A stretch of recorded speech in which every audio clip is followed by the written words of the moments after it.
नमस्कार दोस्तों, संस्कार स्टडीज़ यूट्यूब चैनल में आप सभी का हार्दिक स्वागत एक बार फिर से। आज हम विज्ञान में पढ़ेंगे प्रतिरोधों का संयोजन। प्रतिरोधों का संयोजन क्या होता है इसके बारे में डिटेल से अध्ययन करने वाले हैं। यहाँ से परीक्षा में प्रश्न पुटअप होता है, अवश्य होता है, और परीक्षा में आया भी है क्वेश्चन। आपके जो एनटीपी से 98 का पेपर था उसमें पूछा गया था। इसके बाद हम बात करते हैं प्रतिरोधों का संयोजन। आज का टॉपिक रहेगा हमारा प्रतिरोधों का संयोजन। प्रतिरोधों का संयोजन, तो यहाँ हम लिख रहे हैं हमारे हेडिंग प्रतिरोधों का संयोजन। प्रतिरोधों का संयोजन। प्रतिरोधों का जो संयोजन है बात करें तो ये दो प्रकार से होता है भाई। कितने प्रकार से होता है? दो प्रकार से होता है। नंबर एक, बात करते हैं श्रेणी क्रम संयोजन। श्रेणी क्रम संयोजन।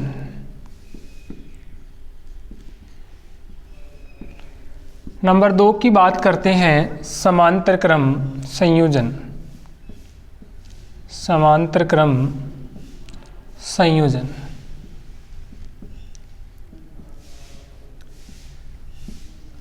दो प्रकार से प्रतिरोधों का संयोजन हो गया। श्रेणी क्रम की बात करिए कि श्रेणी क्रम में किस प्रकार से प्रतिरोधों का संयोजन होता है, तो इसका डायग्राम बनाते हैं। डायग्राम बनाएंगे, अवश्य समझ में आएगा। ध्यान दीजिए। फर्स्ट ऑफ ऑल करते हैं 1 2 और 2 ही बना लेते हैं। एमीटर लगा दिया, की लगा दी, ये लो। यहाँ R1 R2 प्लस माइनस यहाँ से बहने वाली धारा I। सभी में विभवांतर क्या होगा? अलग अलग होगा। तो V1 और V2 ये हो गया श्रेणी क्रम संयोजन। समांतर क्रम संयोजन का परिपथ बनाते हैं।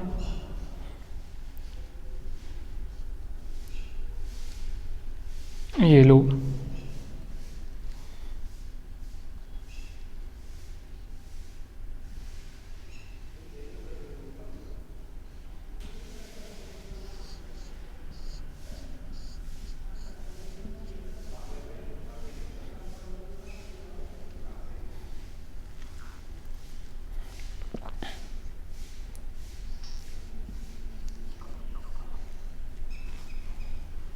यहाँ प्लस या माइनस बहने वाली धारा I।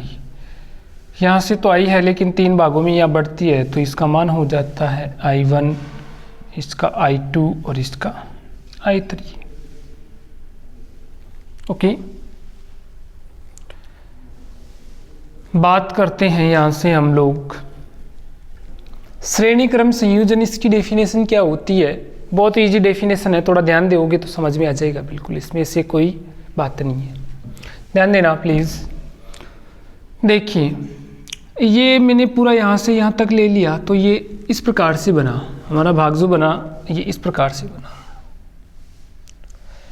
तो देखिए, ये इस प्रतिरोध का यानी R1 प्रतिरोध मानते हैं, तो ये पहला सिरा होता है और ये नंबर 2 का सिरा होता है। तो हम यहाँ से डेफिनेशंस लिखना स्टार्ट करते हैं कि प्रथम प्रतिरोध है उसका तो अंतिम सिरा। जब दूसरा प्रतिरोध हमारे पास यूं बनाते हैं हम लोग, तो इसका तो ये पहला ही सिरा ही हुआ ना, तो आपस में जोड़ेंगे इसको, तो हमारे डेफिनेशंस क्या हो जाएगी?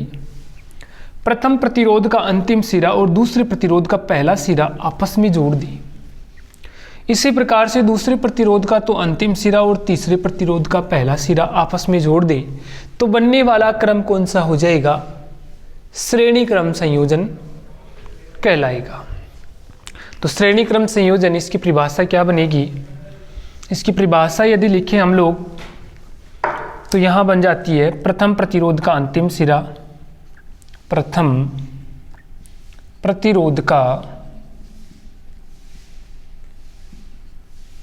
अंतिम सिरा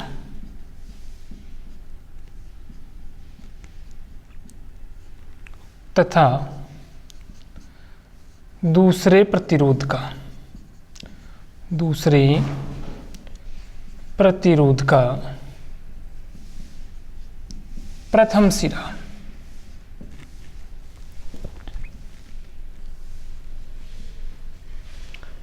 आपस में जुड़े हुए होते हैं, आपस में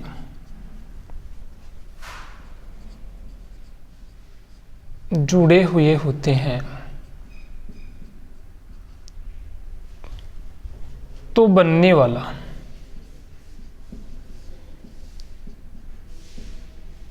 क्रम श्रेणी क्रम संयोजन कहलाता है। तो बनने वाला क्रम कौन सा क्रम कहलाएगा? श्रेणी क्रम संयोजन कहलाएगा। अब देखिए 3 बातें नोट कर लीजिए, इसमें पूरी डेफिनेशंस आपके सामने होगी, डेफिनेशंस के साथ डेरिवेशन भी आपके सामने होगी, फॉर्मूला भी आपके सामने होगा। सबसे पहले जो चीज़ अलग अलग है यहाँ पे उसको हमें ज्ञात करना है, ठीक है, उसको हमें ज्ञात करना है, चाहे आपका श्रेणी क्रम हो चाहे समांतर क्रम हो। तो यहाँ देखिए बहने वाली धारा एक समान, तो इसको ज्ञात नहीं करना। R1 और V1 अलग अलग है तो इनको हमें ज्ञात करना पड़ेगा, ठीक है। समांतर क्रम की बात करें तो यहाँ I अलग अलग है, R1 R2 R3 भी अलग अलग है, और V क्या है? समान। तो हमें क्या ज्ञात करना पड़ेगा? कुल धारा ज्ञात करनी पड़ेगी, I ज्ञात करनी पड़ेगी, ओके। R ज्ञात करना पड़ेगा, ये सभी इसमें ज्ञात किए जाते हैं। अब देखिए समांतर क्रम संयोजन की यदि परिभाषा लिखें हम लोग तो इसकी परिभाषा को कैसे समझेंगे? हमारे पास 2 बिंदु हैं A और B। जब 2 बिंदुओं के बीच अनेक तारों का संयोजन होता है तो वो क्रम कौन सा क्रम? समांतर क्रम संयोजन कहलाता है। जब किसी तार के 2 बिंदुओं के बीच 2 से अधिक तारों का संयोजन होता है तो उसे समांतर क्रम संयोजन कहते हैं। इस समांतर क्रम संयोजन का जो दूसरा नाम है वो है पार्श्विक्रम संयोजन, पार्श्विक्रम संयोजन, ओके। तो हम बात करते हैं श्रेणी क्रम संयोजन की। परिभाषा हम लोगों ने लिखी, अब इसकी डेरिवेशन लिखते हैं। तो यहाँ डेरिवेशन बना लेते हैं हम लोग। देखिए डेरिवेशन कैसे बनेगी?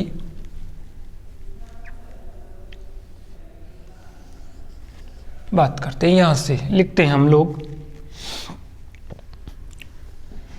यदि परिपथ में बहने वाली धारा I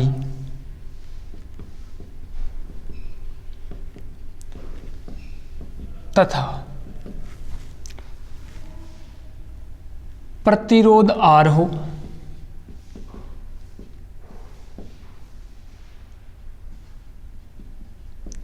तो उत्पन्न विभवांतर V बराबर क्या हो जाएगा? IR हो जाएगा, ठीक है। तो हमारा समीकरण नंबर 1 बन गया। या हम यूँ लिख सकते हैं इसको थोड़ा सा चेंज करके भी, उत्पन्न विभवांतर V हो तो ओम नियमानुसार,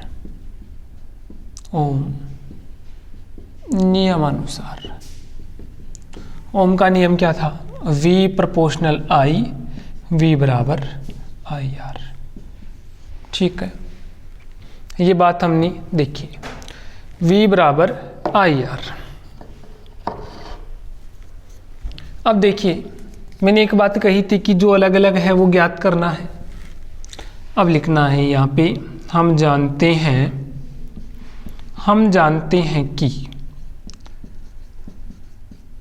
प्रतिरोध R1 में उत्पन्न विभवांतर V1 हो तो V1 बराबर IR1। ठीक है। इसी प्रकार देखिए हमने ये लाइन लिखी, वो क्यों लिखी, कैसे लिखी। यहाँ से हम बात करते हैं कि प्रतिरोध R1 में उत्पन्न विभवांतर V1 है, तो V1 बराबर क्या हो गया IR1। ओके। इसके बाद बात करें इसी प्रकार प्रतिरोध R2 में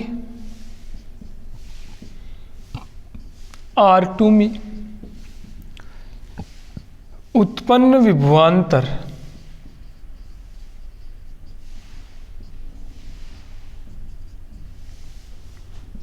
V2 हो तो V2 बराबर हो जाएगा IR2।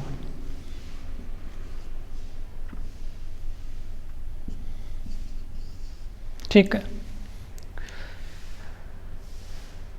यदि, अब ध्यान देना, नेक्स्ट में हम जो बात करने वाले हैं वो पढ़ेंगे कि यहाँ 2 हो गए, अब 2 से ज़्यादा 3 भी हो सकते हैं भाई, 3 भी हो सकते हैं कि नहीं हो सकते हैं सब।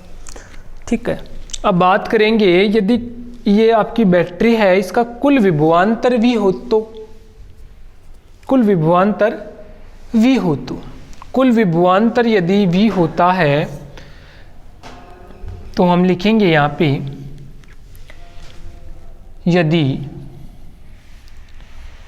परिपथ का कुल विभवांतर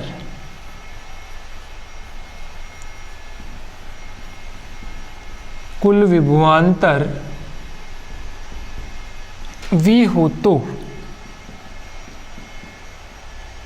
V बराबर V1 प्लस V2, दोनों को जोड़ देंगे, समीकरण नंबर 4 बन गया। इसका कुल विभवांतर यदि V रख दिया जाए तो ये दोनों जुड़ जाएंगे, V1 और V2। ओके। अब देखिए, अब बात करने वाले हम कि तुल्य प्रतिरोध किस प्रकार से निर्धारित करें हम लोग।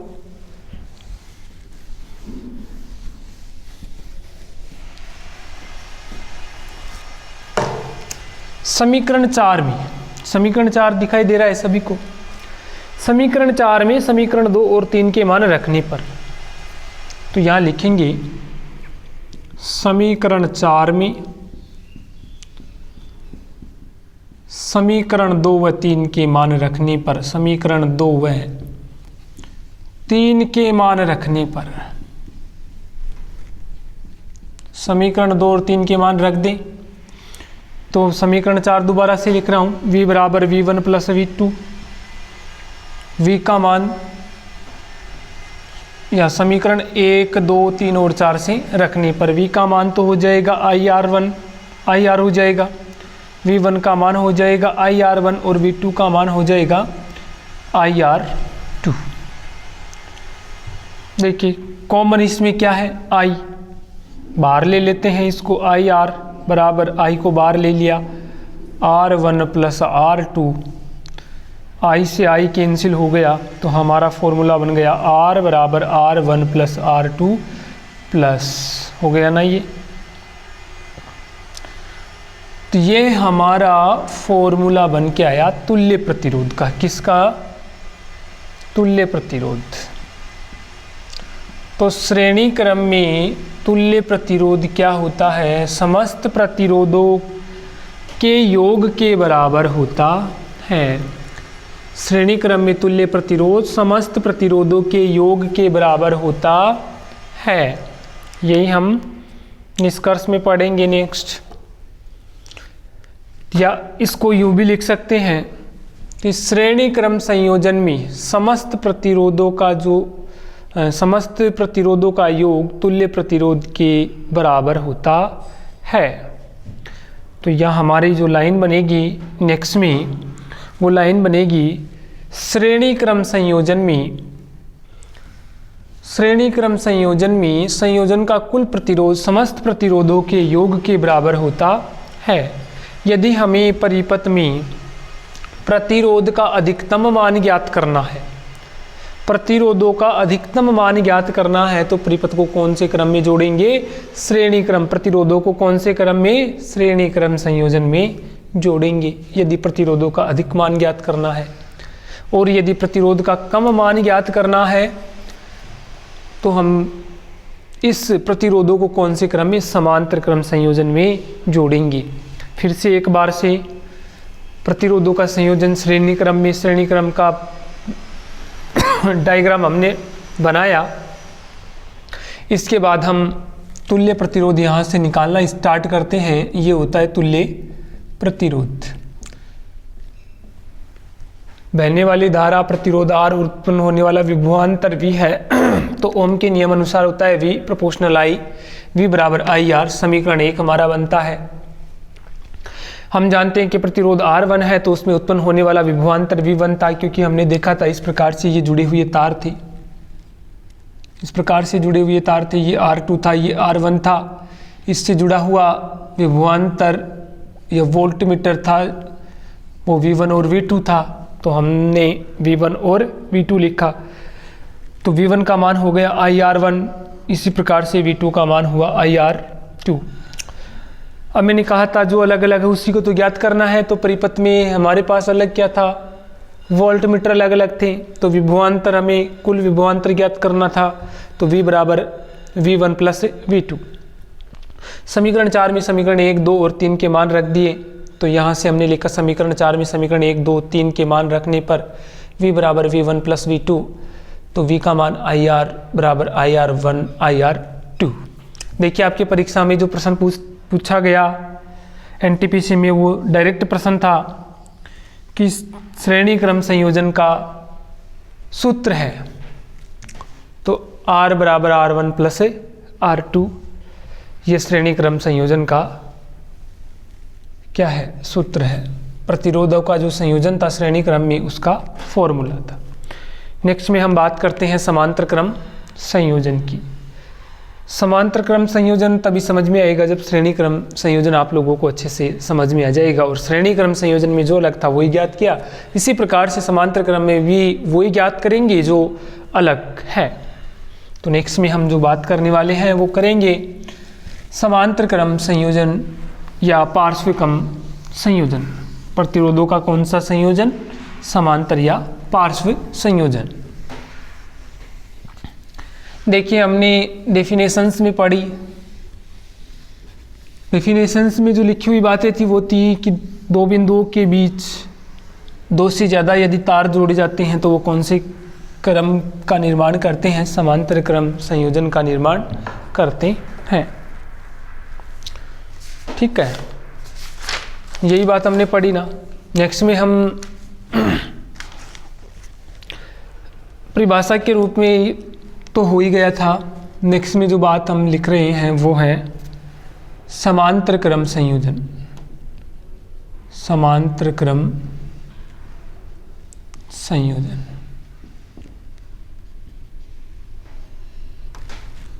इसका छोटा सा डायग्राम बना लेता हूँ फास्टली में, आप लोगों को केवल देखना है जी।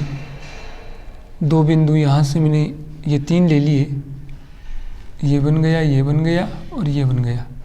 तीनों को आपस में मिला दिया यहाँ पे, और ये लो, ये प्लस का था, ये माइनस का था। यहाँ से धारा I3 है, ये I2 है और ये I1 है, ये R1 है, ये R2 है, ये R3 और इसके साथ ये वोल्ट मीटर लगा हुआ है जी। यही लगा हुआ था। ओके, अब देखिए हम यहाँ से पढ़े कि दो बिंदुओं के बीच जब अनेक तार जुड़े हुए हैं तो वो क्रम कहलाया आपका समांतर क्रम संयोजन। अब इसकी परिभाषा तो हो गई। अब देखिए इसमें उत्पन्न होने वाला विभवांतर तो V है, बहने वाली धारा I है और प्रतिरोध क्या है? R। तो ओम के नियम अनुसार, तो डायरेक्टली हम यहाँ लिख सकते हैं ओम नियम अनुसार। ओम नियम अनुसार, ओम नियम अनुसार क्या होता है? V बराबर V इनवर्स I और V बराबर क्या होता है? IR। यही था। लेकिन हमें ज्ञात क्या करना है, आई ज्ञात करना है, क्योंकि ये आई थी 3 भागों में बट रही थी, अलग अलग हो रही थी, तो हम इसको ज्ञात करेंगे। तो ये लो, और आर बटे में आ गया, वी ऊपर आ गया, तो हमारा फॉर्मूला जो बना वो बना आई बराबर वी अपॉन आर। आई क्यों आया, क्योंकि हमें आई तो ज्ञात करना था, धारा तो ज्ञात करनी थी, धारा अलग अलग जा रही थी, इसलिए इसी को ज्ञात करना था। तो हमारा फॉर्मूला बना आई बराबर वी अपॉन आर। यहाँ से हम लिखेंगे, हम जानते हैं कि प्रतिरोध R1 में बहने वाली धारा, विद्युत धारा लिख देता हूँ, I1 है, तो ठीक है, तो यहाँ हो गया I1 बराबर V अपॉन R1। इसी प्रकार हम लिखेंगे प्रतिरोध R2 में बहने वाली धारा क्या हो जाएगी, I2, तो यहाँ पे बन जाएगा I2 बराबर V अपॉन R2। इसी प्रकार तीसरी लाइन में बात करेंगे, यहाँ R3 होगा, यहाँ I3 हो जाएगा, और यहाँ I3 equal V upon R3 बन जाएगा। ये हमारे पास आ गया समीकरण नंबर 2। ठीक है, नेक्स्ट में हम बात करें, यदि परिपथ में बहने वाली कुल धारा, परिपथ में बहने वाली कुल धारा I है, तो यहाँ पर हम लिखेंगे I बराबर I1 प्लस I2 प्लस है I3। तो यहाँ हमने पढ़ा परिपथ में, यदि परिपथ में बहने वाली धारा I है, बहने वाली कुल धारा विद्युत धारा I हो, तो यहाँ से बन जाएगा I बराबर I1 plus I2 plus I3। ये लाइन हम पीछे पढ़ के आए कि जो अलग अलग है उसको ज्ञात करना है, तो यहाँ पे लिख लिया हम लोगों ने। हमारे पास समीकरण नंबर 3, समीकरण नंबर 3 में समीकरण 1 और 2 के मान रखेंगे। तो यहाँ लिखते हैं समीकरण 3 में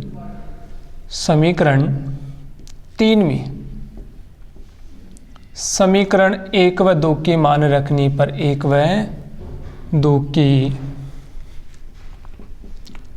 मान रखने पर समीकरण 3 है हमारे पास I बराबर I1 plus I2 plus I3 लिख लिया। ये यहाँ से मान रखेंगे, I का मान है तो V अपॉन R, I1 का मान ये रहा V अपॉन R1, I2 का मान ये रहा V अपॉन R2, और I3 का मान यहाँ पे V अपॉन R3। ठीक है, देखिए बात करते हैं। अब देखिए यहाँ बाहर लेकर आते हैं V को, V सभी में कॉमन है, R अलग अलग है लेकिन V कॉमन है सभी में, तो V अपॉन R, V को बाहर लेके आए तो 1/R1 plus 1/R2 plus 1/R3, V से V आपका कैंसिल, तो हमारे पास बच गया 1/R equal 1/R1 plus 1/R2 plus 1/R3। यहाँ से समांतर क्रम संयोजन का क्या निकल के आया, तुल्य प्रतिरोध। समांतर क्रम संयोजन में तुल्य प्रतिरोध समस्त प्रतिरोधों के व्युत्क्रम, ये व्युत्क्रम है 1/R के रूप में है तो व्युत्क्रम हो गया ये, तो समस्त प्रतिरोधों का जो तुल्य प्रतिरोध होता है वो समस्त प्रतिरोधों के व्युत्क्रम के योग के बराबर होता है। इस लाइन से इम्पोर्टेंट लाइन आपके लिए निकल के आती है कि यदि किसी परिपथ में प्रतिरोधों का मान न्यूनतम ज्ञात करना है तो कौन से क्रम में जोड़ना है, समांतर क्रम में। किसी राशि में भाग देते हैं तो कम संख्या प्राप्त होती है, तो यहाँ पे भाग दिया आप लोगों ने, तो इसीलिए प्रतिरोधों का क्या मान हुआ, कम मान हमें प्राप्त हुआ। तो यहाँ से हमारी लाइन बन गई कि समांतर क्रम संयोजन का तुल्य प्रतिरोध समस्त प्रतिरोधों के व्युत्क्रम के योग के बराबर होता है। तो यहाँ और नंबर 2 पे यदि परिपथ में प्रतिरोधों का न्यूनतम मान ज्ञात करना है तो प्रतिरोधों का संयोजन समांतर क्रम संयोजन में करना होता है। आज के लिए